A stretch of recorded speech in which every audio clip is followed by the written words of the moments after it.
Hello everyone, this is Priyanka and welcome to my channel Love for Literature.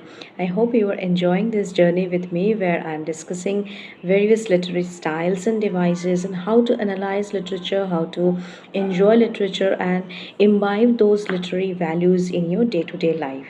So make sure you watch each and every video at my channel. If you haven't watched my previous videos, then please go to my channel and watch all other previous videos and let me know what is in your mind in the comment section below. Press the like button, share it with your friends, and if you want online tuition from me, you can mail me at the given mail id at the description of this channel, and subscribe it, and obviously press the bell icon and allow all notifications so that you will be notified every new update. So today, we're going to look at different isms. There are so many isms in literature. As a literature student, you are all know about this, and if you are not from a literature background, you will also learn from my channel what are the isms. There is naturalism, realism, dadaism, cubism, surrealism, and many other, expressionism, existentialism. So these are all literary movements, or you can say literary styles, through which the writer writes or expresses his ideas. So today we are going to talk about the very first isms in our discussion list.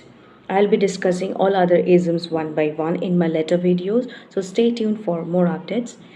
Today we'll be discussing about naturalism, because literature is all about nature, mostly not about everything in nature, but literature includes nature. All the poets and novelists, dramatists, playwrights talk about nature, beautiful natural things, and all you all know about it. So, naturalism is something about, obviously, which talks about nature, but in a different way, not in aesthetic and romantic mode like Wordsworth, Shelley, Keats, and other romantic writers portray nature, the beautiful flowers. Wordsworth write daffodils. Not in that way. Naturalism look at nature with its actual harsh realities. How does it? Naturalistic writers were influenced by the scientific ideas of Charles Darwin. Naturalism uh, was famous in France in 1860s, 1870s by the famous French novelist Émile Zola, and he was so much influenced by Charles Darwin's theories, that is theory of evolution, survival of the fittest, so, struggle for existence. So all these theories influenced literary world also. Literature also got influenced by the theories of Charles Darwin. And so naturalistic writers portray nature as the governing force. Hmm. Naturalism is the belief that nothing exists beyond the natural world. Means your physical surrounding, the environment, the geographical, climatical happenings around you influence your life. You are what nature surrounds you makes you. You are the product of the nature surrounding you. This is the basis of naturalism. Okay, they do not uh, believe in God and something spiritualism. Okay, naturalistic novelists or writers, mostly they write novels. Naturalistic novelists think that universe is a machine and you are a part of this machine. Human beings are a part of that machine. So everything is governed or directed by the forces of nature. Means your body is made up of molecules, atoms. You are governed and controlled by electromagnetic force. Earth has that magnetic force. Okay, our mother earth binds us towards her by what? By the magnetic force. So all these natural things, all this natural phenomenon, you can say, is what governs your life, makes what you are. You are the product of, obviously, the biological heredity, genetic structure of your ancestors, and the environment. You are the product of heredity and environment both. Heredity, that is your genetic structure, your genetic background, and the environment which nurtures you, which molds you, shapes you after your birth. So, naturalism, this is the philosophical belief that external causes are responsible for the events in an individual's life. Okay. According to these authors, every individual is according to the law and order of nature. And Emile Zola, the father of naturalism, the big daddy of naturalism, as he has been called later on by other authors and critics, Emile Zola has said that human beings are basically savage inside. The human beast, la bete humane, the human beast, means he says that human beings are essentially savage inside. Whenever they get the chance, they will exploit the nature and all other natural resources around him for his own benefit. Isn't it so? We are exploiting our environmental resources, our natural resources for our benefit. We are cutting trees. Okay, we are using the coal or all other minerals that are stored inside earth's millions and billions of years ago. Coal was formed. So we are exploiting mother nature's resources. We are also exploiting animals. Isn't it so? So human beings are basically savage inside. For his own good, for his own benefit, human can go to any extent and exploit other creatures. So this is what Emile Zola says, that human beings are naturally driven by the inner instinct, that is id. What is id? I have discussed in one of my videos. The thumbnail of that video is id, ego and superego. You can visit my channel and watch id, ego, superego, conscious, subconscious, unconscious mind. That two videos are there in my channel. So Emile Zola says that human beings are basically governed by the inner basic instinct, that is id. That is, I'm not saying, Emile Zola is saying that it is a very pessimistic and negative kind of approach, you can say. Actually, naturalistic novels are like that. Naturalistic novels are like watching a documentary. Okay, a documentary has no character, no plots, no storyline, no protagonist, hero, heroine, and all these things which a commercial movie has. So we do not enjoy watching a documentary. We prefer watching movies, and movies are also commercially beneficial. Documentary will not give much money to the maker, director, and producer, but a movie will fetch a lot of money. So for commercial purpose also, films are preferred over documentaries. For example, we can say that we all know about the ship Titanic. What happened to that ship? All we know. There are too many documentaries on it. So why is there the need to make it a movie film? Because the film has story, plot, hero, heroine, fictional story, romantic love between hero, heroine, and this makes it interesting. We put other ingredients, materials, spices to make it a beautiful commercial movie.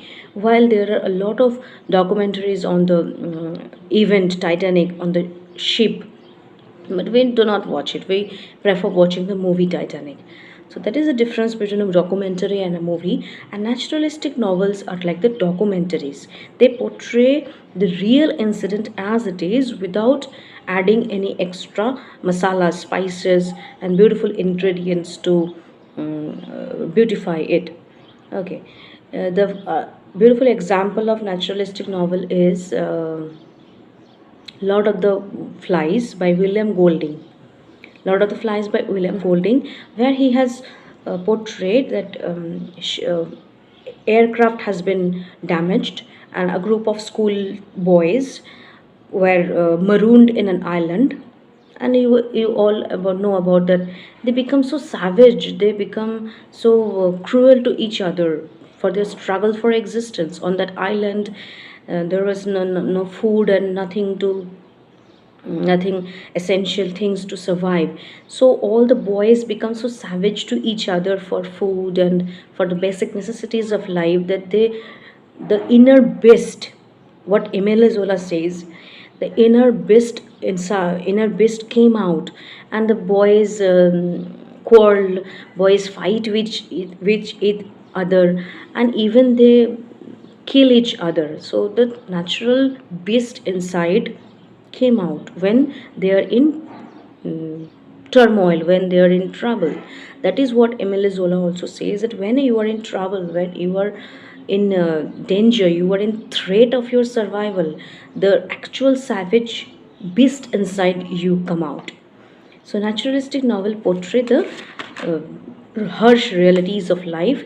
It's a very scientific way of presenting life, and the novelists or writers do not sympathize with the characters. Okay, for example, let's say we all go to hill stations or mountain for our vacation. Okay, for beautiful places we go to our mountain regions we go to our for our vacation. So a romantic writer would write about the fountain, about the beautiful mountain, beautiful sceneries, the hill station, all about these beautiful things, he will write a poem. But a naturalistic writer would write about the actual harsh realities of that mountain region people. Because life in mountain is harder than the life in plains. That is why mountain regions have less population in comparison to plains. Plains have much population because life is easy, agriculture, industry, and all other basic necessities of life are easier than in the mountainous region. So the naturalistic novel will say about that sides, that darker sides of a person who stays in the mountain. But a romantic writer will say about all the snow clad mountain, the beautiful mountain, the greeneries, and all these things. But actual reality is that person who dwells in that area, he might not have drinking water near his home. He has to go a lot of miles for fetching drinking water. So that is the harsh realities, and naturalistic novels will portray that harsh realities instead of portraying the beautiful flowers in the valley. So human beings are in war with the nature. Human beings are always in battle with the nature. We have to struggle for our existence. That is a theme of a naturalistic novel. I hope I am able to explain what naturalism in literature is. Okay, so another example, you can find it in ICSC syllabus, English literature ICSC. I don't remember the class, class 10 or 12 syllabus. To Build a Fire by Jack London. That's a beautiful story. The person can go to any extent for his survival. He can go to any extent for his benefit. So that is what a naturalism novel is. And the famous examples are To Build a Fire by Jack London, A Lot of the Flies by William Golding, The Call of the Wild by again Jack London, Sister Carrie by Theodore Dreiser, and to some extent we can say the Victorian novelist Thomas Hardy. It cannot be put completely under the naturalistic novelist Thomas Hardy, but to some extent Thomas Hardy's novels also portray naturalistic features, because Thomas Hardy's novels characters are governed by the fate, by nature, by the surrounding. To some extent, the Victorian novelist Thomas Hardy, Tess of the D'Urbervilles, The Return of the Native, all these novels are to some extent can be categorized into the naturalistic novels category. So, this is what naturalism is all about, portrayal of the reality without any polishing, without any in further material included. And nature is not a beautiful thing here. The actual cruelty of nature is presented in naturalistic novels. So that's it for today's video. Thank you for watching. In my next video I'll be discussing about realism. Realism also portrays the realities of nature, life, but there is a slight difference between naturalism and realism that I'll be discussing in my next video, and all the isms in literature I'll be discussing in this series.